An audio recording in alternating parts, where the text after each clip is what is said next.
हमारे साथ मौजूद हैं जौहर सलीम साहब, साबिक सेक्रेटरी खारजा हैं। गौर सलीम साहब, बहुत मशहूर आपके वक्त के लिए। गौर साहब, हमने देखा कि ये सारी जो सूरत हाल पैदा हुई, जब ये मुकाबला शुरू हुआ, हमने देखा कि कैमला जो है वो में थोड़ा सा आगे दिखाई दी, कम मार्जिन था लेकिन हमें दिखाई दे रहा था कि वो आगे आ रही है। लेकिन फिर वक्त के साथ साथ बाजी ऐसी पलटी कि 270 का हिस्सा कहीं पीछे रह गया जौहर साहब, और उसके बाद 277 और अब 300 का फिगर भी क्रॉस करते दिखाई दे रहे हैं हमें डोनाल्ड ट्रंप। तो आप समझते हैं कि जीत में कौन सा ऐसा की फैक्टर था जिसमें ये रोल प्ले किया कि कैमला को इतने बड़े मार्जिन से शिकस्त का सामना करना पड़ा? देखिए, मैं तो अपने इंटरव्यूज में कई हफ्ते से, बल्कि ऑलमोस्ट एक माह से ही कह रहा हूँ कि ट्रंप जीत रहे हैं ये इलेक्शन। और मुझे इसमें कोई इतना खास शक नहीं था। मैंने तो ये कहा था कि अगर कमला जीती है तो ये बहुत बड़ा अपसेट होगा। और उसमें ये भी था कि अगर खसूसन क्योंकि पहले ये होता रहा कि पॉपुलर वोट जो है वो डेमोक्रेट ज्यादा जीते रहे हैं। जिस तरह हिलरी क्लिंटन ने 3 मिलियन का वोट लिए थे, हार गई। लेकिन इस बार तो पॉपुलर वोट भी ट्रंप को लग रहा है मिल रहा है। तो इस बार तो इलेक्शन काफी हद तक क्लियर था।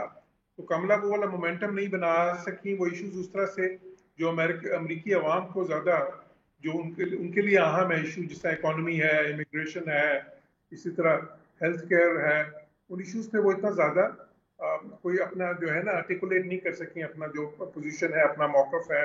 और कोई ऐसा उनको ऐसी उम्मीद नहीं दे सकी जिसकी वजह से कि उनको कोई इतनी सपोर्ट मिलती। तो इसलिए मेरे ख्याल ये एक बिल्कुल क्लियर इलेक्शन था। और हमने देखा कि इसमें ये बात होती थी कि जो स्विंग स्टेट्स हैं, 7 स्विंग स्टेट्स हैं, उसमें जो जीता है वही जीता है हमेशा। बाकी स्टेट्स तो सारी सबको पता होता है कौन से वो डेमोक्रेट्स जीतेंगे और कौन सी जो सी है ना जो वो रिपब्लिकन जीतेंगे, जो डीप ब्लू और डीप रेड होती हैं। जी। तो इस बार स्विंग स्टेट्स हैं वो ज्यादातर जो है स्विंग स्टेट्स ऑलरेडी जीत चुके हैं ट्रम्प। हम्म। तो स्विंग स्टेट्स में इतना मुकाबला हुआ ही नहीं है इस बार। हम्म। हम्म। ठीक है। अच्छा, अजहर बिन करीम साहब ने भी ज्वाइन किया, लेकिन जौहर साहब आपसे पूछना चाहूँगा, आप ये समझते हैं कि हमने देखा कि अगर हम फॉरेन पॉलिसीज़ की बात करें, ट्रंप की जो फॉरेन पॉलिसीज़ रही हैं, वो उस पर जो डिप्लोमेसी का एक कंटेंट है या डिप्लोमेसी का जो झुकाव हमें दिखाई दिया है। हम नॉर्थ कोरिया से ताल्लुकात बहाल करने की बात करें, वो एक बड़ा एक वाक़या था जो कि रिपोर्ट हुआ, उस मुलाकात को बहुत ही लाइमलाइट भी मिली। हमने देखा कि डोनाल्ड ट्रंप ने कोशिश की कि जो कशीदगी है, जो जियो पॉलिटिक्स है, उसको उन्होंने खासा फोकस किए रखा, और जो मिडिल ईस्ट हो या ओवरऑल जो एशियन रीजन हो उसमें स्टेबिलिटी को उन्होंने फोकस किया था। आप समझते हैं आगे भी इन्हीं पॉलिसीज को वो लेकर चलेंगे? ट्रम्प बुनियादी तौर पे एक रियल एस्टेट डेवलपर हैं, जी। बिजनेसमैन हैं। तो उनकी कोशिश ये होती है कि वो अच्छा वो ब्लफ करते हैं काफी ज्यादा। तो उनका वो कहती है ना, जिस तरह वो इंग्लिश में हम कहते हैं कि उनका his bark is worse than his bite. तो वो बातें बड़ी बड़ी कर जाते हैं, लेकिन आखिर में उनकी कोशिश होती है कि बात कहीं बन जाए। जी। अब तो वो कहीं ना कहीं कोशिश उनकी ये होती है कि वो इशू सेटल हो जाए और बात जंग तक ना पहुंचे या कॉन्फ्लिक्ट तक ना पहुंचे। तो ये हमने उनके पिछले दौर में भी देखा था। और इस दौर में भी ये लगता यही है कि उनकी, क्योंकि उन्होंने कहा था, आपको याद होगा कि मैं पहले दिन ही आके तो यूक्रेन वाली जंग खत्म कर दूंगा। जी।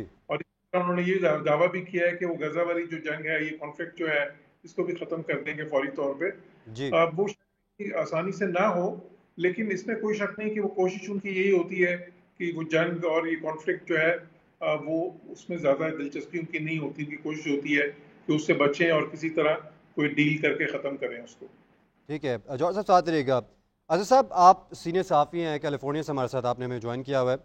तो हमने ये देखा है कि हिस्ट्री रही है, जब इस बार हमने जो एक चेंज देखा है, जो खासा एक हमें शिफ्ट दिखाई दिया, जो रवायती रियासतें होती हैं जहाँ पर डेमोक्रेट्स की बर्तरी हमने देखी थी, वो जो एक वॉल थी उसको भी तोड़ दिया गया है रिपब्लिकन की जानिब से। जो रवायती रियासतें थी जो हमेशा से ही डेमोक्रेट्स की सपोर्ट में रही हैं, इस बार उस बैरियर को भी तोड़कर जो ट्रंप है उन्होंने बर्तरी हासिल की है।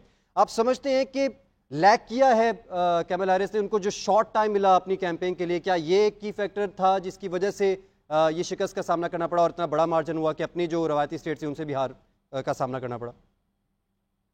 जी बिल्कुल, देखें, कैमला जो है बेसिकली वो तो जब इंतखाबी मुहिम जब शुरू हुई, तो पहले तो आपको पता है कि जिस तरह जो बाइडेन थे वही सदारती उम्मीदवार वो हुए थे। लेकिन उसके बाद जब उनकी जो इश्यूज वो सामने आए, तो उसके बाद कैमला ने जब पहली स्पीच दी तो उस वक्त वो काफ़ी उस वक्त जो पब्लिक में काफ़ी जो है उसको एंटरटेन किया गया।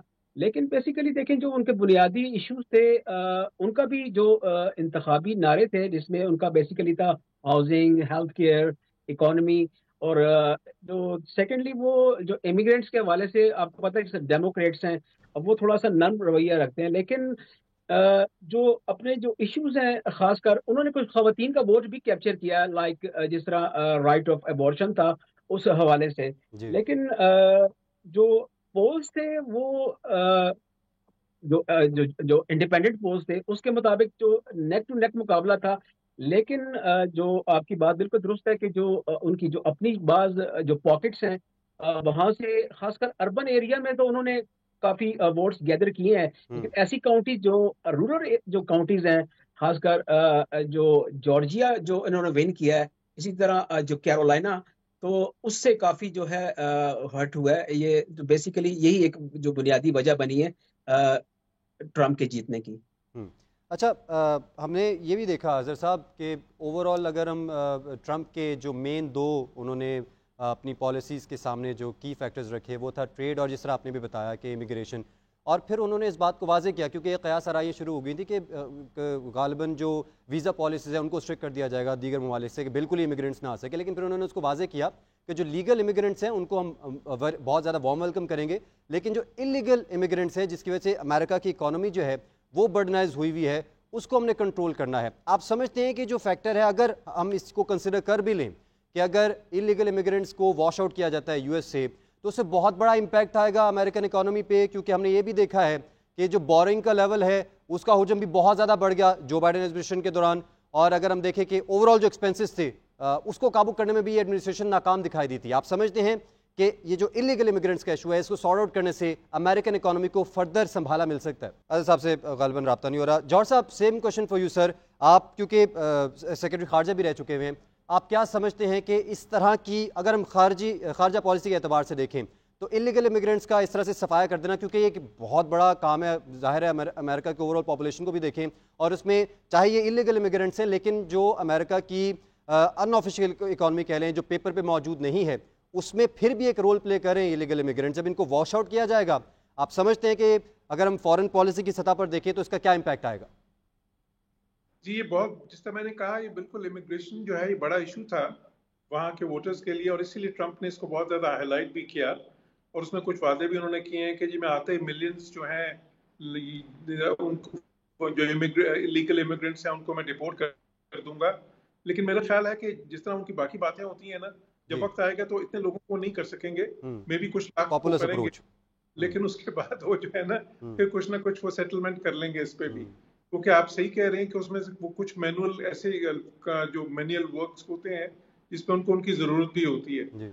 लेकिन फिर भी वो दिखाने के लिए शुरू में जरूर करेंगे कुछ ना कुछ, कुछ डिपोर्टेशंस करेंगे और कुछ और थोड़ी सी जो पॉलिसीज पे, और ख़ुसूसन जो मेक्सिको बॉर्डर है वहाँ पे वो जो दीवार की बात करते हैं, वहाँ पे ज्यादा जो है ना गार्ड्स ज्यादा, और मे भी वहाँ पे थोड़ी फौज भेज दें